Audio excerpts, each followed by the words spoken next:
Dans cette vidéo, première vidéo du chapitre sur la conception, nous allons maintenant travailler cette étape qui consiste à reprendre le modèle d'analyse qui a été la description du problème pour maintenant trouver des solutions, solutions liées à la technique.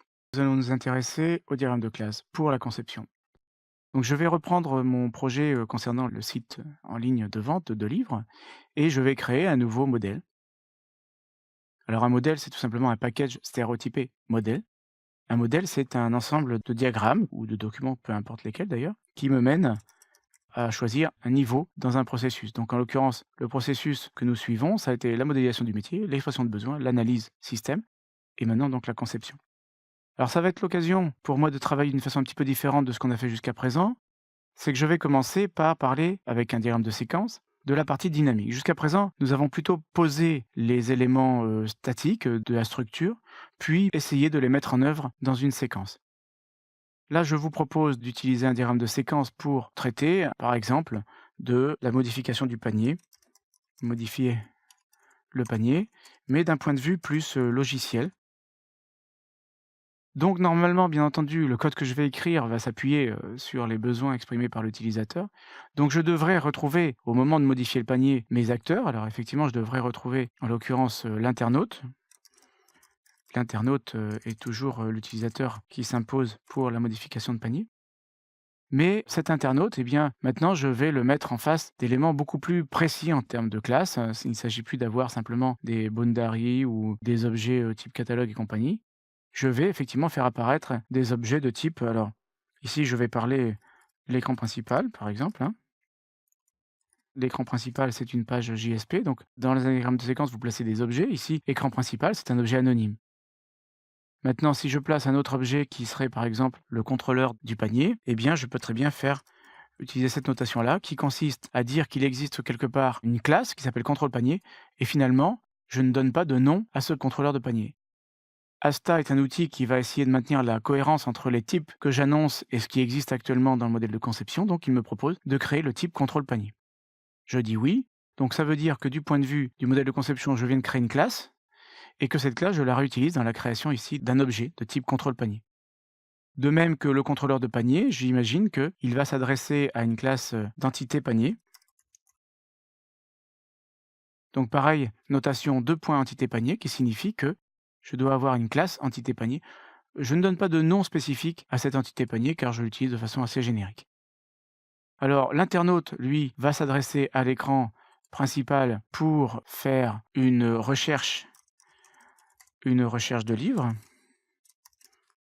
Là, je vais passer sur comment est-ce qu'il le réalise. Je l'ai mis en message synchrone. Alors c'est là qu'on commence à avoir effectivement réellement besoin de ces notions de retour, hein, puisqu'en fait, je suis en train de quasiment coder, enfin je suis prêt à coder le système. Donc là, l'écran principal, de la façon qu'il veut récupérer le livre, donc je ne vais pas m'intéresser trop à cette partie-là. Par contre, lorsque l'internaute va vouloir donc ajouter le livre qu'il a découvert, alors, en utilisant bien sûr la notation ASTA, chaque outil est un peu différent. Il faut que je mette les arguments dans la case argument pour le message ajouter le livre. Donc ajouter le livre sur l'écran principal. En fait, l'écran principal, ce qu'il fait, c'est tout simplement s'adresser au contrôle panier. Je suis dans une architecture MVC, modèle vue contrôleur. La vue doit s'adresser au contrôleur pour réaliser l'action. Donc en général, ça consiste tout simplement à répéter la même action sur le contrôleur. Ici donc paramétré par l'ID du livre, par le livre lui-même, l'objet livre. Et donc, sur cette entité panier, on va ici, tout simplement, ajouter le livre, qui est donc le livre, bien sûr, passé en argument. Je vais le placer, hein, il faut que le message s'appelle ajouter le livre, oui, voilà. Et donc, je sélectionne mon message pour placer mon argument qui est livre. L'entité panier, en fait, c'est un objet qui est un objet en mémoire, en quelque sorte. Donc maintenant, le contrôleur de panier doit s'adresser à une couche qui serait manifestement une couche d'accès aux données. Donc on va appeler panier DAO, Data Access Object, donc bien sûr il faut le créer. Et le contrôleur, après avoir ajouté le livre à entité panier, va demander à entité DAO d'enregistrer l'entité en question. Je vais le prendre en paramètres, je vais mettre donc ici l'entité. Le diagramme de séquence maintenant manipule des paramètres qui doivent être cohérents avec l'entité que je viens de manipuler. J'ajoute un livre sur l'entité, donc cet objet entité panier, j'ai tout à fait le loisir de l'appeler réellement entité. Ça aide à la lecture. Vous avez ajouté un livre à l'entité panier et vous demandez ensuite à votre couche d'accès aux données d'enregistrer l'entité en question. Donc là, je fais un choix pour ce qui est de la partie accès aux données, de parler de Data Access Object. Il y a d'autres techniques qui permettent d'accéder aux données, bien sûr. On pourrait imaginer des outils de mapping, objets relationnels, qui permettraient de mapper l'entité panier sur une table. Bon, on imagine là que donc je m'adresse à la couche d'accès aux données. Ce que je voulais montrer dans ce genre de schéma, c'est que la notation que vous allez utiliser est fonction finalement du niveau dans lequel vous êtes. Ici, vous êtes sur la conception, très proche du code, vous êtes en train d'ajouter des détails. Vous remarquerez qu'en fait, l'ajout du livre et la recherche de livre peut se faire de façon multiple. Donc, je n'hésiterai pas à faire un grand rectangle comme celui-ci autour donc de mes messages de recherche du livre. L'opérateur, c'est pas Alt forcément ici, c'est plutôt Loop. En fait, je vais tourner donc autour de mes appels tant que livre à mettre dans le panier. Et donc, je me retrouve, alors moyennant évidemment un petit déplacement peut-être des messages pour y voir clair, je me retrouve avec un diagramme effectivement beaucoup plus précis, beaucoup plus compliqué. Je ne vais pas aller plus loin dans la complexité car finalement je vais perdre le fil de mon discours. Tant qu'il y a des livres à mettre dans le panier, je fais des recherches de livres. Ici, je n'ai pas explicité comment l'écran principal rechercher les livres, mais vraisemblablement, il me faut un autre contrôleur qui est le contrôleur du catalogue. L'internaute va ensuite ajouter le livre via l'écran principal dans le contrôleur de panier et on a vu les différentes couches en fait de l'application apparaître ici, la partie vue, la partie contrôle, la partie objet de valeur. Donc on voit là que les objets métiers, les entités vont devenir des objets de valeur, des TO, Data Transfer Object. Ici, la couche d'accès aux données, donc Data Access Object, qui me permet d'accéder à la base de données. Un diagramme de séquence donc qui reprend finalement les grandes séquences qui étaient prévues bien sûr par l'expression de besoin à l'origine, qui reprend les entités qui sont prévues par les modèles d'analyse, mais qui rajoute la touche conception. Et là, on ne va pas hésiter effectivement à faire des diagrammes assez compliqués. Alors tout en évitant un écueil monstrueux qui est d'essayer de représenter le code directement par ces diagrammes, car le code obtenu sera sans doute plus simple que le diagramme que vous pourriez proposer. Ces diagrammes de conception, vous allez les limiter à des grandes interactions ou à des éléments un petit peu complexes que vous voulez mettre en évidence concernant votre logiciel, mais on ne systématise pas les diagrammes de séquence au niveau de la conception, car sinon on a un travail monstrueux à faire et un travail extrêmement fragile, car ne pas oublier que ces diagrammes devront être maintenus tout simplement en fonction de l'évolution du logiciel. Nous allons nous intéresser au diagramme de classe pour la conception. Alors, nous en sommes arrivés à la phase d'analyse. Il nous faut donc créer le modèle de conception. Donc, créer de modèle, add modèle, conception. Donc, en 4, conception. Et dans cette phase de conception, donc, nous allons travailler plus l'approche effectivement liée au code, liée à l'architecture technique, en nous appuyant bien sûr sur ce qu'on a fait dans l'analyse. Donc, je vais créer ici un diagramme de classe de conception. Et je vais venir étoffer mon diagramme de classe d'analyse finalement par des éléments de conception. Donc je vais retrouver ici ce que j'ai appelé l'entité panier tout à l'heure. Alors entité panier en réalité c'est l'équivalent de mon panier mais façon conception par rapport à une classe d'analyse qui s'appelait panier. Bien sûr j'ai l'entité ligne de panier qui est le pendant. Un exemple de différence qu'on va avoir entre un modèle d'analyse et un modèle de conception, c'est que là, je vais faire le choix, par exemple, de ne pas avoir de classe livre qui sera reliée à l'entité ligne de panier, mais je propose que parmi les attributs de l'entité ligne de panier, j'ai le titre du livre que j'ai mis dans le panier. Autre différence par rapport au modèle de classe d'analyse, c'est qu'ici, je vais utiliser un type qui est lié au langage de programmation que je vais utiliser, qui est string. Bien entendu, si je n'ai pas déjà ce type dans Asta, il me propose de créer le type. C'est pas bien grave, je le crée. Je vous rappelle que si j'avais démarré le projet par défaut dans Asta, j'aurais eu le type string, puisque les types Java étaient proposés.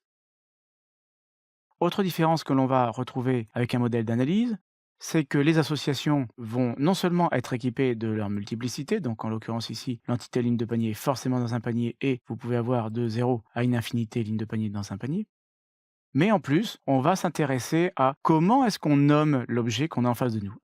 À savoir que l'entité panier doit donner des noms à ces entités lignes de panier. Pourquoi? Parce que l'entité panier utilise la ligne de panier, elle la crée. Donc je vais devoir venir sur cette association et cliquer ici pour donner un nom à ces lignes de panier que je vais, avec très peu d'imagination, appeler les lignes. En UML, nous avons aussi la possibilité de placer la visibilité donc des membres. Donc vous remarquez que sur entité ligne de panier, titre est marqué avec un moins, ce qui signifie que cette information de titre n'est pas visible de l'extérieur de la classe. Alors jusqu'à présent, sur les classes, on s'en s'est peu occupé. Bien sûr, lorsqu'on va basculer dans le code, ce genre d'informations qui règlent les problématiques d'encapsulation sont extrêmement importants. L'entité ligne de panier va aussi, par exemple, conserver l'ISBN du livre, donc qui est vraisemblablement aussi une chaîne string. Nous avons aussi la possibilité sur les classes dans les diagrammes de placer des méthodes. Alors par exemple, entité panier, je vais l'équiper d'une méthode qui va s'appeler ajouter et qui prendra en paramètre. Donc je sélectionne la méthode, je viens ici dans la feuille de propriété pour les paramètres, ajouter. Je vais rajouter donc une ligne. Et là, les types, je vais les chercher dans mes listes de types entité ligne de panier. Voilà, donc là, je suis devant un modèle qui est beaucoup plus proche du code que je vais pouvoir écrire en Java par la suite. Du point de vue UML, effectivement, c'est un peu plus de précision dans la syntaxe à utiliser. Une précision qui est totalement nuisible si vous vous adressez au contraire à quelqu'un qui est de l'ordre de l'expert métier ou du client maîtrise d'ouvrage. Aucun intérêt effectivement de distinguer tous ces détails. Vous apprécierez le void qui est apparu là, qui n'a de sens finalement que pour le développeur Java ou assimilé.